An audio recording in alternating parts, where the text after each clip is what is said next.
Patient का जो wait है वो बहुत इम्पॉर्टेंट फैक्टर प्ले करता है, बहुत ही एक इम्पॉर्टेंट रीज़न होता है कराटे का।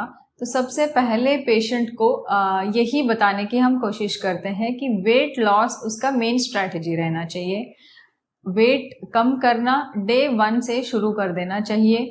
धीरे धीरे जैसे वेट कम होगा वैसे वैसे खर्राटों में थोड़ी इम्प्रूवमेंट आना शुरू होगा। जैसे वेट कम करने के लिए हम लोग योगा करते हैं, एक्सरसाइजेस एडवाइस करते हैं पेशेंट को। पेशेंट जिम भी जा सकता है, डाइटिंग है, हेल्दी डाइट ले सकते हैं। ये सारी चीज़ें करके वेट लॉस करना बहुत ज़्यादा ज़रूरी हो जाता है खर्राटे अपने कम करने के लिए। दूसरी चीज़, जब एक बारी वेट लॉस का प्रोसेस अगर स्टार्ट होता है, क्योंकि वेट लॉस का प्रोसेस काफ़ी लंबा चलता है, तो इसके लिए पेशेंट को काफ़ी डेडिकेटेड रहना पड़ेगा और पेशेंट को ये जानना ज़रूरी है कि वेट गेन, उनका वेट जो बढ़ा हुआ है वो उनका कारण है खर्राटे के लिए। तो वेट कम करना उतना ही इम्पॉर्टेंट है और उसके लिए बहुत डेडिकेशन और बहुत पेशेंस की ज़रूरत है।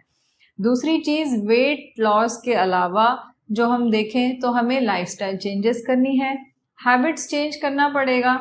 हमें रात को खाना खाने के तुरंत बाद नहीं लेटें, खाना खाने के कम से कम 2 घंटे का गैप रखें, उसके बाद ही सोने जाएं। खाना खाने के बाद थोड़ा सा टहलें ताकि जो खाना खाया हुआ है वो थोड़ा सा अच्छे से हमारा डाइजेशन प्रोसेस में हेल्प करें। उससे हमारी वेट लॉस में भी हेल्प होगी और फिर उसमें स्नोरिंग में भी हेल्प होगा।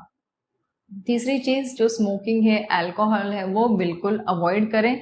स्पेशली इवनिंग टाइम और रात के टाइम पे बिल्कुल भी, जैसे काफ़ी सारे होता है लोगों का ऐसे कि रात को डिनर के बाद थोड़ा सा स्मोक कर लिया, रात को डिनर के बाद थोड़ा सा अल्कोहल ले लिया। ये इन चीज़ों को अवॉइड करना बहुत ज़्यादा ज़रूरी हो जाता है।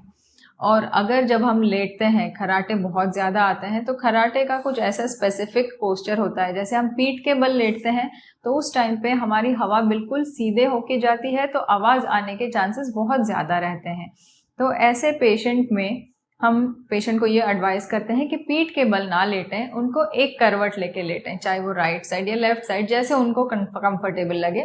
एक करवट लेके उनको लेटना चाहिए। इससे खर्राटे की आवाज़ में पहले से थोड़ा सा इम्प्रूवमेंट हो जाएगा। यूजुअली खर्राटे की प्रॉब्लम उनको, पेशेंट को खुद को नहीं होती, साथ वालों को होती है। बट जब ऐसा रहता है तो ये जानना ज़रूरी है कि हम अपने सर को, जो मतलब जो पेशेंट होता है उनका सर अगर हम थोड़ी सी हाइट पे रख के सोएं तो उससे भी खर्राटे की आवाज़ में, खर्राटे आने में काफ़ी बेटर लगता है। तो इसके लिए हम थोड़ा सा मोटा तकिया लेके सो सकते हैं। मोटा तकिया लेके सीधे ना लेटें, एक करवट लेटें, तो उससे भी काफ़ी हमें बेटर लगेगा। बहुत ज़्यादा अगर हमें नाक बंद लग रही है सोने से पहले, तो हम थोड़ा सा गर्म पानी करके उसका भाप भी ले सकते हैं, जिससे थोड़ी सी नाक खुलने में हेल्प हो जाएगी और उसकी वजह से भी खर्राटे हमारे कम हो सकते हैं। जो एलर्जी हो रही है उसकी वजह से भी खर्राटे आते हैं, तो हमें ऐसी कोई चीज़ अवॉइड करनी चाहिए, ऐसी चीज़ों का परहेज़ रखना चाहिए जिसकी वजह से हमें एलर्जी हो रही हो। जैसे कोई तेज़ धुआं है, जैसे कोई बहुत तेज़ खुशबू है घर में, इन चीज़ों का हमें हमेशा ही परहेज़ रखना चाहिए, क्योंकि इन चीज़ों की वजह से हमें एलर्जी होती है और एलर्जी की वजह से नाक में सूजन आ सकता है और उसकी वजह से भी खर्राटे आ सकते हैं। तो घर पे रह के हमें इन चीज़ों का परहेज़ करना चाहिए ताकि इनका जो इफ़ेक्ट है, जिनकी वजह से खर्राटे आ रहे हैं, वो इफ़ेक्ट इनका कम हो। अगर इसके बाद भी हमें लगता है कि नहीं, खर्राटे के इशू सॉर्ट आउट नहीं हो रही है, ये सॉल्व नहीं हो पा रहा है, तब फिर ईएनटी स्पेशलिस्ट के पास बिल्कुल चले जाएं, एक बारी चेक करा लें और जो उसका रीज़न है, अंडरलाइंग जो कॉज है, उसकी ट्रीटमेंट करा जाए।